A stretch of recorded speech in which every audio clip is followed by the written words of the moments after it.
దేవునికి స్తోత్రం కలుగును గాక. ఈ యొక్క శిల్వ ధ్యానం 19వ రోజు వరకు దేవుడు మనల్ని అందరినీ విశేషంగా కాచి కాపాడిన విధానం కొరకే దేవుని స్తుతిస్తూ ఈరోజు ఈ యొక్క 19వ రోజు ధ్యానంలో మనం లేఖన ముందు ఒక చిన్న ప్రార్థన చేసుకున్నామండి. మమ్మల్ని మిగిలిగా ప్రేమించిన దేవానికి వేలాది స్తోత్రం ప్రభా. గడిచిన 18 రోజుల శిల్వ ధ్యానంలో మమ్మల్ని అందరినీ సజీవ లెక్కలించి నడిపించిన విధానం కొరకే స్తోత్రం ప్రభా. ఈ యొక్క 19వ రోజు మేము శిల్వ ధ్యానం చేస్తుండగా కావాల్సిన విశేషమైన పరలోక జ్ఞానంతో నింపుతారంటూ మా యొక్క ఆత్మీయ జీవితాలకు అర్థపూర్వకమైన వర్తమానాలు అందజేస్తారని యేసయ్య పరిషత్ నామం అడిగి వేడుచున్నాను తండ్రి, ఆమేన్. దేవునికి స్తోత్రం కలుగును గాక. ప్రియమైన సోదరి సోదరులారా, నిజంగా 18 రోజుల శిల్వ ధ్యానము దేవుడు నడిపించిన విధానం కొరకే దేవుని స్తుతిస్తూ ఈరోజు 19వ రోజు శిల్వ ధ్యానంలో మనము అడుగు పెడుతుండగా దేవుడు మనల్ని ఏ రీతిగా ఏ విశేషమైన ఒక అంశంతో మాట్లాడబోతా ఉంటున్నాడు. నిన్నటి రోజున మనం చూసినట్లయితే the perfect timing of God, యేసుక్రీస్తు అంటే దేవుని ఒక సమయము, దేవుని యొక్క పిలుపు గురించి మనము ధ్యానం చేసింటున్నాము.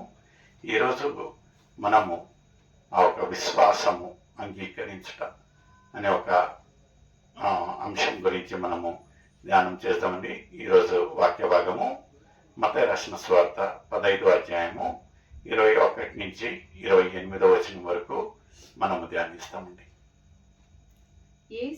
యేసు అక్కడ నుండి బయలుదేరి తూరు సీదోనుల ప్రాంతములకు వెళ్ళగా ఇదిగో ఆ ప్రాంతములో నుండి కనాను స్త్రీ ఒకటి వచ్చి ప్రభువా దావీదు కుమారుడా నన్ను కరుణింపు, నా కుమార్తె దయ్యము పట్టి బహు బాధపడుచున్నది కేకలు వేశాను.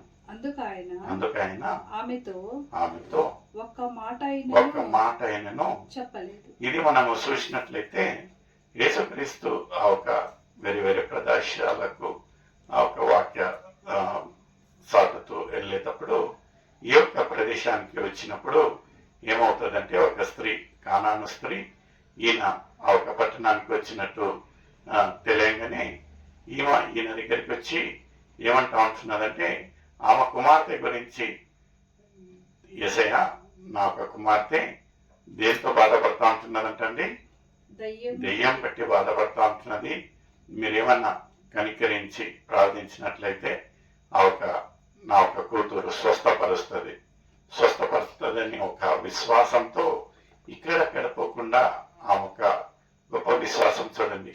యేసయ్య దగ్గరికి వచ్చి ఆ ప్రలాపించుతా అంటే యేసయ్య మనం పెద్దగా ఏమీ గమనించదు. ఆయన ఒక పని ఆయన చేసుకుంటూ ఉన్నప్పుడు ఆమె ఎంత బిగ్గరగా కేకలేస్తా ఆ ఒక ప్రలాపించేది ఏముంటున్నదంటే అక్కడ ఉన్న ఆ ఒక శిష్యులకు చాలా ఇబ్బందికరమైన ఒక పరిస్థితి వచ్చింది. ఆ ఒక ఇబ్బందికరమైన ఒక పరిస్థితులలో శిష్యులు ఇంకా ఇరిటేట్ అయ్యి ఏమంటా ఉంటున్నారంటే ఆ ఒక స్త్రీని అక్కడి నుంచి పక్కన పంపించేయండి. మన ముందు భాగంలో చూద్దామండి.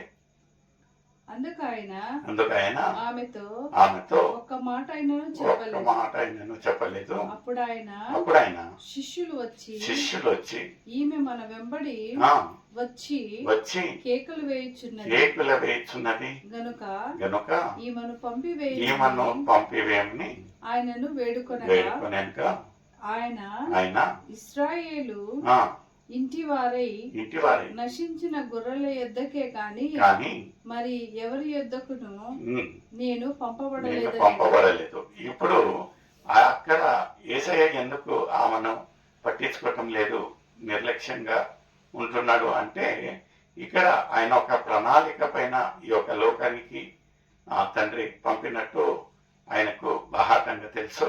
ఆయన ఏమంటా అంటున్నాడంటే ఇశ్రాయేలు ఆ ఒక తప్పిపోయిన గొర్రెల కొరకై నేను ఈ యొక్క లోకానికి వచ్చింటున్నాను కానీ వేరే వాళ్ళ గురించి కాదు అని స్పష్టత చేసినట్టు ఇక్కడ చెప్పినట్లయితే ఆమె చూడండి, ఆమె యొక్క విశ్వాసము, ఆమె ఒక నిర్ణయము ఖచ్చితంగా నేను యేసయ్య దగ్గరికి మొరబెట్టినట్లయితే నా మొరలను ఆలకించుతాడు, నా కొరతలను తీరుస్తాడు, నా ఒక కూతురు జీవితము అక్కడి నుంచి స్టార్ట్ అయింది. ఆమె ఉద్దేశం ఏమున్నదంటే ఆయన దగ్గర నుంచి స్వస్థత కలగాల. అందుకని ఆమె ఏమంటదంటే, అవును యేసయ్య నువ్వు చెప్పింది కరెక్టే, అయితే ఆ ఒక యజమానుని దగ్గర నుంచి పడిపోయిన ఆ ఒక ముక్కలన్నా కుక్కలు తింటాయి కదా, దానికన్నా నేను అర్హున్నా కాదా అంటే ఆయనకు నిజంగా ఆ ఒక కనికరం పుట్టింది.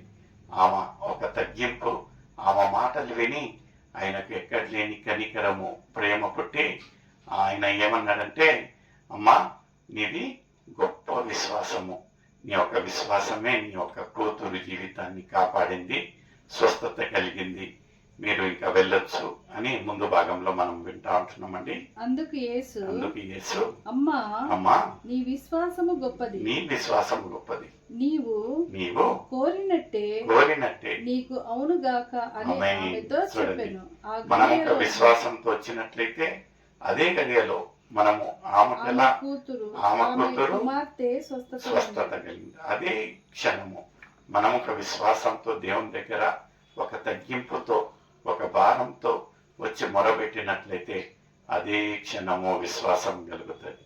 అదే క్షణం మనలో ఆ ఒక కదిలింపు, ఆ ఒక రక్షణ వస్తుంది. ఎలా ఉంటున్నది మన ఆత్మీయ జీవితం? నిజంగా మనము అలాంటి ఒక విశ్వాసం లేనట్టుగైతే యేసయ్య ఇలాంటి ఒక గొప్ప వర్తమానంతో నిన్ను హెచ్చరిస్తూ ఉంటున్నాడు. నిజంగా ప్రియమైన సోదరి సోదరుడా, ఇదే అనుకూలమైన సమయం, ఇదే రక్షణ దినంగా ఇచ్చినది. May God bless you.